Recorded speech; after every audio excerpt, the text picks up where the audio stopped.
सत, चित और आनंद। अब बात को समझना, पहला क्या है? सत। और सत कहते हैं अविनाशी को।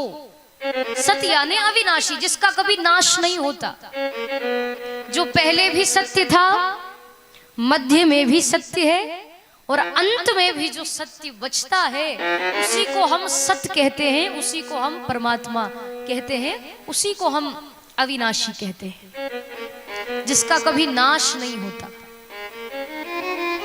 अविनाशी कौन है? भगवान ही तो अविनाशी है ना, क्योंकि भगवान का कभी नाश नहीं होता। वो तो हर जगह व्याप्त है, हर समय व्याप्त है। जब आपका हमारा जन्म नहीं हुआ था, मैं आपसे 3 प्रश्न करूं, तीनों का उत्तर आप हाँ या ना में देना, हाँ या ना, ठीक है? और बिल्कुल शांति से, सब एने देखा, एने बिल्कुल मुझे उत्तर मिलना चाहिए आपसे। देखो, जब आपका हमारा जन्म नहीं हुआ था, पहला प्रश्न है मेरा कि जब आपका हमारा जन्म नहीं हुआ था, हम संसार में नहीं आए थे, तब भगवान थे कि नहीं? हाँ कि ना? थे? चलो, अच्छी बात। अभी हम लोग हैं संसार में, तो भगवान है कि नहीं? माताएं है ना इधर? चलो, हम लोग चले जाएंगे जब, एक ना एक दिन तो मरना ही है। जब हमारी मृत्यु हो जाएगी, हम संसार में नहीं रहेंगे, तब भगवान रहेंगे कि नहीं? रहेंगे ना। तो हम लोग जब नहीं थे तब भी वो थे, हम हैं तब भी वो है, हम नहीं रहेंगे तब भी वो रहेंगे। मतलब वो पहले भी था, मध्य में भी है और अंत में भी वही बचता है, उसी को हम सत कहते हैं। आई आपको बात समझ में कुछ आई कि नहीं? ये आपसे प्रश्न पूछने का मेरा माध्यम ही यही है कि आपको भी समझ में, आपको समझ में आए, आपको भी लगे कि हाँ। नहीं तो ऐसे गर्दन हिला दो और बात ऊपर से चली जाए तो कोई फायदा नहीं।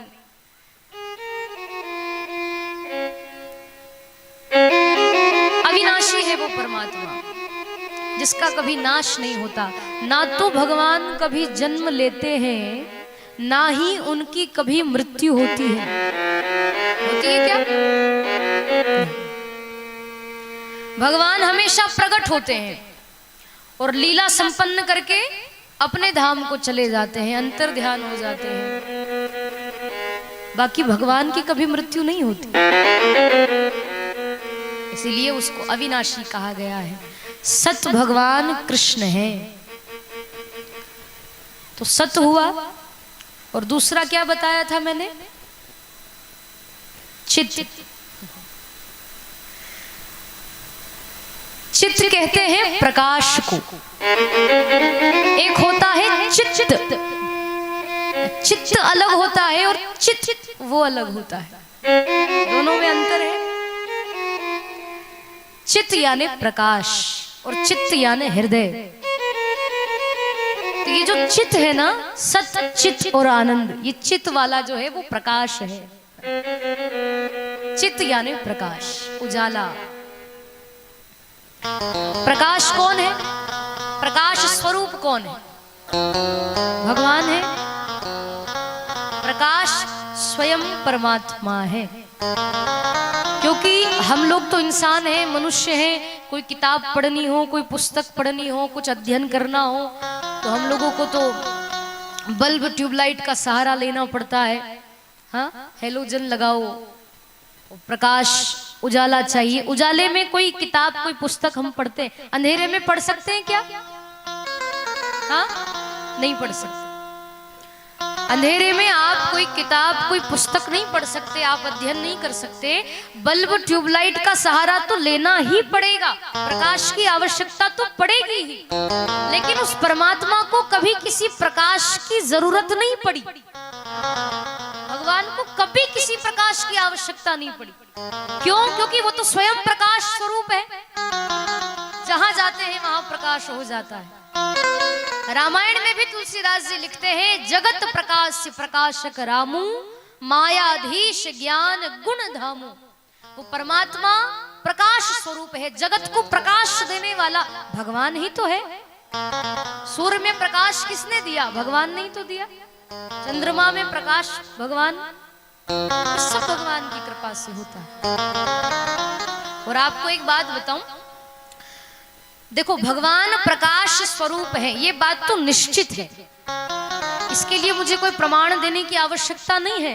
पर फिर भी एक मैं आपको छोटी सी बात बताऊं कि जब भगवान देवकी वसुदेव जी के सामने प्रकट हुए ना कारागार में, कहां प्रकट हुए थे? कारागार, जेल में प्रकट हुए। अच्छा ये बताओ, जेल में कोई सुख सुविधा होती है क्या? कि एसी कूलर लगा हो, पंखे वंखे लगे हो, ट्यूबलाइट लगी हो, लगे होते हैं क्या? नहीं, कोई सुख सुविधा नहीं। उस जेल में जहां घोर अंधेरा था, प्रकाश था ही नहीं, उजाला था ही नहीं, घोर अंधेरा, उस घोर अंधेरे में भी जहां कोई सुख सुविधा नहीं है, हाथ में हथकड़ियां बेड़ियां पैर में लगी हुई है देवकी वसुदेव जी के, और उस जेल में बंद है वो कारागार में, घोर अंधेरा हो रहा था। पर आपने भी कभी भागवत जी में पढ़ा होगा या संतों के मुख से सुना होगा पहले कभी कथा में, और नहीं सुना हो तो आगे सुनेंगे आप, कि जब भगवान आने वाले थे ना रात्रि के 12 बजे, एक तो रात में आए 12 बजे, ऊपर से घोर अंधेरा, और घोर अंधेरे में जब भगवान आने वाले थे, तो जब भगवान प्रकट होने वाले थे उसके पूर्व ही, उसके पहले ही चारों तरफ प्रकाश ही प्रकाश छा गया, चारों तरफ उस कारागार में प्रकाश ही प्रकाश हो गया, उजाला ही उजाला हो गया। और इतना प्रकाश हुआ, इतना उजाला हुआ कि देवकी वसुदेव जी की आंखें ही नहीं खुल रही थी, इतना प्रकाश। अर्थ क्या है इसका? अर्थ इतना सा है कि भगवान स्वयं प्रकाश स्वरूप है, जहां जाते हैं वहां प्रकाश हो जाता है, जहां जाते हैं वहां का अंधकार दूर हो जाता है। इसीलिए चित्त कहते हैं प्रकाश, तो प्रकाश स्वयं परमात्मा है, जगत प्रकाश से प्रकाशक रामू। तो सत भी भगवान है और चित्त भी भगवान कृष्ण है, और आखिरी में बचा क्या? सत चित्त के बाद में, जोर से बोलो, आनंद। और देखो आनंद की परिभाषा शास्त्रों में बड़े ही सुंदर ढंग से बताई गई है। आनंद किसको कहते हैं? आनंद कोई वस्तु है, आनंद कोई चीज है, आनंद कोई व्यक्ति है? नहीं, आनंद किसी चीज का नाम नहीं है, आनंद किसी वस्तु का नाम नहीं है, आनंद कोई व्यक्ति विशेष नहीं है। आनंद कौन है? आनंद स्वयं भगवान है, आनंद स्वयं परमात्मा है। भगवान कृष्ण ही आनंद है, कृष्ण का नाम ही आनंद है, अलग से कोई व्यक्ति नहीं है, भगवान ही तो आनंद है। देखो संसार में जितनी वस्तुएं हैं उनका आप उल्टा करोगे तो कुछ ना कुछ बनेगा। जैसे सुख का उल्टा क्या होता है? दुख। सत्य का उल्टा असत्य, धर्म का उल्टा अधर्म, विद्वान का उल्टा मूर्ख। पर आपने कभी गौर किया हो ना किया हो, अब गौर करना कि आनंद का उल्टा कभी कुछ संसार में होता ही नहीं है, कभी उल्टा नहीं होता, क्योंकि आनंद स्वयं परमात्मा है। फिर भी लोग तर्क वितर्क करके कह देते हैं कि परमानंद कहते हैं, घनानंद कहते हैं, या ज्ञानानंद कहते हैं। देखो आनंद तो वहीं का वहीं है, परम तो आपने लगा दिया उसके आगे। आनंद तो वहीं है ना, आनंद का उल्टा कुछ नहीं होता, आनंद स्वयं भगवान है।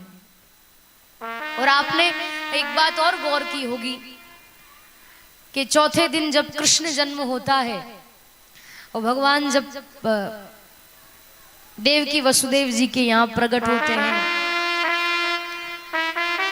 भक्त क्या गाते हैं? नंद घर, जोर से बोलिए, नंद घर आनंद भयो जय कन्हैया लाल की। यही कहा जाता है ना, नंद घर आनंद भयो जय कन्हैया लाल की। अच्छा ये क्यों नहीं कहा जाता कि नंद घर कृष्ण भयो, नंद घर कन्हैया भयो? ये भी तो कहा जा सकता है ना, पर नहीं, नंद घर आनंद भयो जय कन्हैया लाल की। आनंद क्यों कहा गया? क्योंकि आनंद स्वयं भगवान है, आनंद भगवान का नाम है।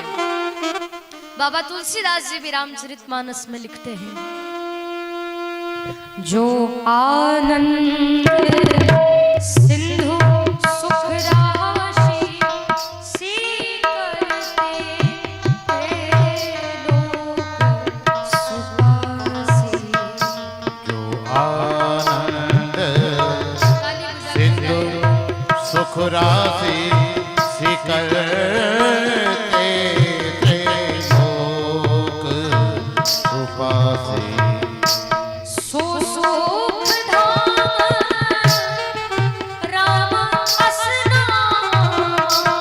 सुख धाम राम असनाम, अखिल लोक दायक विश्राम, अखिल लोक दायक विश्राम,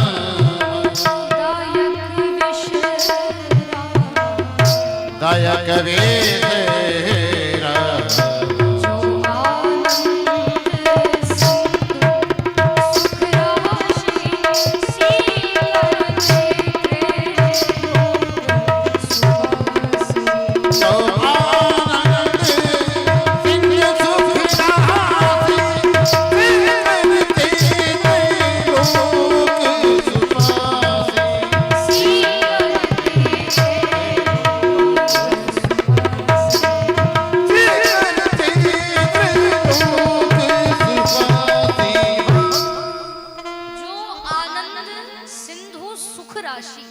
यानी वो जो परमात्मा है वो आनंद का सिंधु है, सागर है, और उस आनंद के सिंधु की एक बूंद भी यदि हमें मिल जाए तो हमारा जीवन सफल हो जाता है, क्योंकि भगवान आनंद स्वरूप है। और देखो आनंद आपको संसार में नहीं मिलेगा, आनंद आपको संसार की चीजों में नहीं मिलेगा। आनंद कहाँ मिलेगा? क्योंकि आनंद भगवान है, आनंद स्वयं परमात्मा है, तो आनंद आपको दुनिया में, दुनिया के लोगों के साथ नहीं आएगा। आपको जो आनंद कथा सुनने में आता है, जो आनंद आपको भगवान का भजन गाने में आता है, जो आनंद आपको कथा में नृत्य करने पर आता है, जो आनंद आपको कीर्तन गाने में आता है, कथा सुनने में जो आनंद है, वो आनंद संसार की वस्तुओं में नहीं है। क्योंकि संसार की चीजों में, संसार के लोगों के साथ हमको मजा आ सकता है, पर आनंद नहीं आ सकता। किसी चीज में मजा आना, किसी चीज में आनंद आना, दोनों में जमीन आसमान का फर्क होता है। आनंद अलग होता है, मजा अलग होता है। दुनिया के लोगों के साथ हमको सुख मिल सकता है, वो भी थोड़ी बहुत देर का। मजा आ सकता है, कहीं घूमने फिरने जाओ, कहीं मूवी देखने जाओ, कहीं भी जाओ दुनिया में, तो आपको मजा आएगा। कोई पूछेगा कि भैया वहाँ घूमने गए थे कैसा लगा, या वहाँ पिकनिक मनाने गए थे, या उस मूवी को देख करके आए तो कैसा लगा, तो क्या कहोगे आप? यही कहोगे ना कि बड़ा मजा आया, ये थोड़ी कहोगे कि आनंद आया। क्योंकि दुनिया में घूमने फिरने पर आनंद नहीं आता, उसमें तो मजा आता है, लेकिन जो आनंद भगवान की कथा में आता है, जो आनंद भगवान के कीर्तन भजन में आता है, तो मुझे नहीं लगता कि वो आनंद संसार में कहीं किसी और चीज में आता होगा। इसीलिए आप कथा सुन करके जाओ और कोई पूछे आपसे कि कथा आपको कैसी लगी, तो आप क्या कहोगे? कि बड़ा आनंद आया, यही कहोगे ना। और यही निकलेगा मुंह से, ये नहीं निकलेगा कि कथा में मजा आया। कथा में मजा तो आ ही नहीं सकता, कथा में तो आनंद आता है, क्योंकि आनंद स्वयं परमात्मा है। जहां भगवान की कथा होती वहां आनंद जरूर आता है। इसीलिए कहा कि जो आनंद सिंधु सुख राशि सच्चिदानंद रूपाय, वो परमात्मा सच्चिदानंद है। सत भी भगवान कृष्ण है, चित्त भी भगवान कृष्ण है, आनंद भी भगवान कृष्ण है। ये भगवान का स्वरूप है। और क्या कार्य करते हैं भगवान? तो विश्वोत्पत्त्यादि हेतवे, भगवान विश्व को बनाते हैं, विश्व का पालन पोषण करते हैं, विश्व को मिटा देते हैं, नष्ट कर देते हैं। ये सब भगवान ही तो करते। भगवान जरा सा मुस्कुरा दे तो दुनिया बन जाती है। जरा सा वो भगवान गंभीर हो जाए तो पालन पोषण हो जाता है दुनिया का। और जरा सी वो अपनी भ्रकुटी को टेढ़ी करे, जरा सी वो तिरछी नजरें करी कि दुनिया खत्म, एक सेकंड में खत्म हो जाती है। सब भगवान की इच्छा मर्जी से होता है। वो यही सोई जो राम रची राखा, वही होता है जो भगवान चाहते हैं। इसीलिए विश्वोत्पत्त्यादि हेतवे, विश्व को बनाना, पालन पोषण करना, मिटाना, ये सब भगवान के हाथ में है। और क्या काम करते हैं? तो कहा कि तापत्रय विनाशाय, तीनों तापों को मिटाने वाले, आध्यात्मिक, आदि दैविक और आदि भौतिक, इन तीनों तापों को मिटाने वाले भगवान हैं। कहते हैं तुलसीदास जी भी, देखो जो जो भागवत जी में लिखा है ना, वो रामायण में भी है। अगर प्रमाण चाहिए तो रामायण का हम लोग प्रमाण देते कि आपको अगर समझ में ना आए या कुछ बात ऐसी लगे तो रामायण में भी है।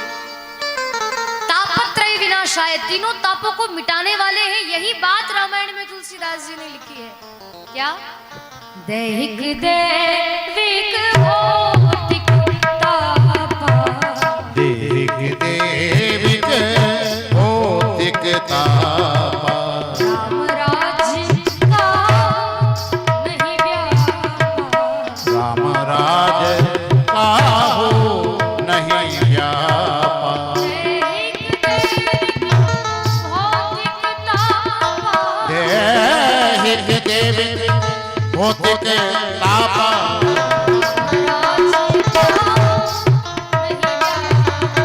राम राज नहीं व्यापा। तीनों तापों को मिटाने वाले भगवान श्री कृष्ण हैं। इसीलिए श्री कृष्णाय वयम नुमः सच्चिदानंद रूपाय विश्वोत्पत्त्यादि हेतवे तापत्रय विनाशाय श्री कृष्णाय वयम नुमः। तीनों तापों को मिटाने वाले भगवान कृष्ण हैं, उनको आप हम सब प्रणाम करते हैं। प्रथम श्लोक में भगवान कृष्ण की वंदना की गई, क्योंकि इस भागवत जी के जो प्रधान देव हैं वो भगवान कृष्ण ही तो हैं, उन्हीं का तो स्वरूप है ये भागवत जी। मैं आपसे निवेदन करूं कि ये आपके सामने जो विराजमान है भागवत जी, ये कोई किताब, कोई पुस्तक या कोई पोथी नहीं है। आप इसको साधारण कोई किताब ना समझे कि बस ला करके यहाँ रख दी और हो गया, नहीं। इसको आप किताब नहीं समझिएगा, आप दृष्टि रखें तो ऐसी रखना कि ये जो सामने विराजमान है ये कोई किताब नहीं, ये साक्षात भगवान कृष्ण ही यहाँ बैठे हैं। ये समझ करके आप इनको देखिएगा, इनका दर्शन करिएगा, तो जो भी आपके मन की मनोकामना होगी ये अवश्य पूर्ण करेगी, क्योंकि ये तो साक्षात भगवान है ना। और ये हम सबको देख रहे हैं। देखो ये यहाँ तो एक कैमरा लगा है, आप जब ये आपकी तरफ घूमेगा तब पता चलेगा कि कौन ठीक से कथा सुन रहा है, कौन बढ़िया कीर्तन में ताली बजा रहा है, भजन में कौन नाच रहा है ना। पर परमात्मा ने अपने सीसीटीवी कैमरे सब जगह लगा रखे, सब जगह। आपको हमको सबको देख रहा है वो भगवान बैठा बैठा वहां, वो ऑपरेटिंग कर रहा है वहां बैठा बैठा। कौन क्या कर रहा है क्या नहीं कर रहा है ये सब भगवान देख रहे हैं। इसीलिए वो डर हमारे अंदर होना चाहिए। व्यक्ति को आज के समय में ना किसी का डर नहीं रहा, इसीलिए लोग ज्यादा पाप करते हैं। हमें कौन देखने वाला है, हमें कौन देख रहा है, तो लोग फिर गलत कार्य करते, पाप करते। लेकिन किसी और का डर हो या ना हो, परमात्मा का डर हमेशा होना चाहिए। कोई देखे या ना देखे, भगवान तो देख रहा है ना, उसने तो अपने सीसीटीवी कैमरे लगा रखे, उससे बच करके कहां जाओगे। उसका डर होगा, किसी ना किसी का डर होना चाहिए। जीवन में डर होगा तो व्यक्ति पाप नहीं करेगा। इसीलिए आप भी ये डर बना करके बैठिएगा कि भगवान हमको देख रहे हैं, है ना। तो हम कम से कम 3 घंटे तो अपना काम ईमानदारी से करें।